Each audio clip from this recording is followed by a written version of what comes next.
3-4 জন ছেলে, সকলের বয়স ওই 19-20-র মধ্যে। ইঞ্জিনিয়ারিং কলেজের স্টুডেন্ট ওরা। প্রত্যেকেরই একই রকম ইউনিফর্ম পরে আছে। দেখে যা বুঝলাম, কলেজ থেকে ফিরছিল। বন্ধু বান্ধবরা একসঙ্গে থাকলে কোনো না কোনো একটা বিষয় নিয়ে গল্প জমাবেই। তো ওরাও গল্প জমিয়েছে। গল্পের বিষয় ছিল কার বাবার কত টাকা আছে। আমি যেহেতু ওদের পাশেই বসেছি, গল্প তখন মন দিয়ে শুনতেই হবে। প্রতিদিনের যাত্রাপথে পথের পাঁচালী যত আছে সেগুলোই তো আমার লেখার বিষয়। যে 4 জন ছেলে আছে তার মধ্যে একজনের নাম জয়। গল্প চলতে চলতে হঠাৎ জয়কে উদ্দেশ্য করে এক বন্ধু বলল, জয়েরই তো জয় জয়কার, বাপের তো আছেই, তার উপর রয়েছে জমকালো পিসি। চাকরি বাকরি না করলেও চলবে, পায়ের উপর পা তুলে বসে আয়েশ করে খাবে। জমকালো পিসির নামটা শুনে আমি তখন ভাবছি, জমকালো পিসি বলতে কেমন জমকালো সেটা জানতেই মন উৎসুক করছে। এদিকে বন্ধুর কথা শুনে জয় বলে উঠল, ওরম মনে হয় বাপের সম্পত্তি ছেলে পায় না, তারপর আবার পিসির। অন্য এক বন্ধু তখন বলে উঠল, কেন, তোর পিসি অত সম্পত্তি নিয়ে কি অন্য কাউকে দেবে? তোর পিসির তো ছেলে মেয়ে কেউ নেই, পিসেমশাই তো কবেই মারা গেছে। পিসির যা আছে সবকিছুই তো তোর। শোন ভাই, অত সম্পত্তি টাকা পয়সা নিয়ে কি করবি? আমাদেরও অল্প স্বল্প কিছু দিস, বেশি কিছু দিতে হবে না, মাঝে মাঝে আমাদের ডেকে পাঠিয়ে দিস অন্তত। জয় হেসে বলল, ভাই সেগুড়ে বালি, রজত এত আশা করে বসে আছে, সবটাই বিফলে গেল। সকলে সমন্বয়ে জিজ্ঞাসা করলো, কেন কেন, তোর জমকালো পিসি টাকা সম্পত্তি নিয়ে কি স্বর্গে যাবে? জয় শুনে বলল, আমার জমকালো পিসিকে তো আর তোমরা চেনো না, চিনলে বুঝতে তখন। জমকালো পিসি এখন চমক দিয়েছে আমাদের, শুনলে তোরাও চমকে যাবি। আমার পিসি সত্যি খুব ভালো ছিল, আমাকেও খুব ভালোবাসতো। যেদিন থেকে ওই লোকটা এসে জুটেছে সেদিন থেকে পিসি পুরো চেঞ্জ।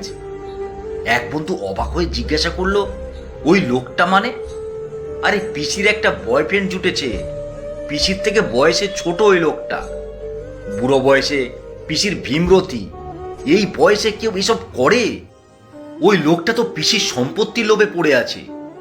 সে অনেক গল্প, পরে তোদের বলবো। রজ শুনে চিন্তিত মুখে বলল, তা ওই লোকটার বয়স কত? কত হবে, 35? এক কাজ কর ভাই, ওই লোকটার সাথে ব্রেকআপ করাতে হবে তোর পিসি, তাতে তোর লাভ হবে। জয় জয় তখন ভ্রু কুচকে বলল, আমার আবার কিসের লাভ? ওর সাথে ব্রেকআপ হয়ে গেলে যা সম্পত্তি আছে তার কিছুটা হলেও তুই ভাগ পাবি। ব্রেকআপ না হলে ওই লোকটাই সব নেবে। তাই দায়িত্ব নিয়ে তোকেই এ কাজটা করতে হবে। তোর নতুন পিসেমশাই খুব একটা খারাপ মানুষ না রে। রজতের এমন কথা শুনে ওদিক থেকে অন্য এক বন্ধু অবাক হয়ে জিজ্ঞাসা করে বসলো, নতুন পিসেমশাইটা আবার কে? রজতের মুখের দিকে কৌতূহল নিয়ে জয়ও তাকিয়ে আছে তখন। রজত ফিক ফিক করে হাসছে আর সবার দিকে তাকাচ্ছে। রজত হেসে বলল, কে আবার? আমি নিজেই। জয়ের নতুন পিসেমশাই হতে আমি রাজি। পিসির যা সম্পত্তি আছে তাতে পিসির সাথে সম্পর্কে যেতে আমার না নেই। আর বয়সটা কোনো ম্যাটার না। ইঞ্জিনিয়ারিং করে ভাই চাকরি বাকরি পাবো কিনা সন্দেহ। তাই জমকালো পিসির পিছনে আমি লাইন দিতে রাজি। শুধুমাত্র লাইনে যে জ্যামটা আছে ওটাকে সরাতে হবে। আর আমি যদি জয়ের পিসেমশাই হয়ে যায় তখন জয়কে তো আর ফাঁকি দিতে পারবো না। জয় আমার প্রাণের বন্ধু, ওর জন্য আমি ভাববো না তো কে ভাববে? এমন কথা শুনে সকলেই তখন হাসছে, এমনকি জমকালো পিসির ভাইপো জয়ও। জয় হেসে বলল, তাহলে তো আর রজতকে নাম ধরে ডাকতে পারবো না, নতুন পিসেমশাই বলে ডাকতে হবে।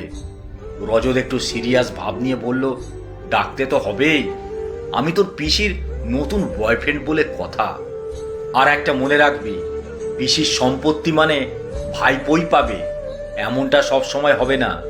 পিসির সম্পত্তি পিসেমশাইও পেতে পারে, তবে এক্ষেত্রে পেতে পারে না নয়, পিসেমশাইই পাবে। যা বয়স তাতে তোর পিসি আগেই ফুটে যাবে।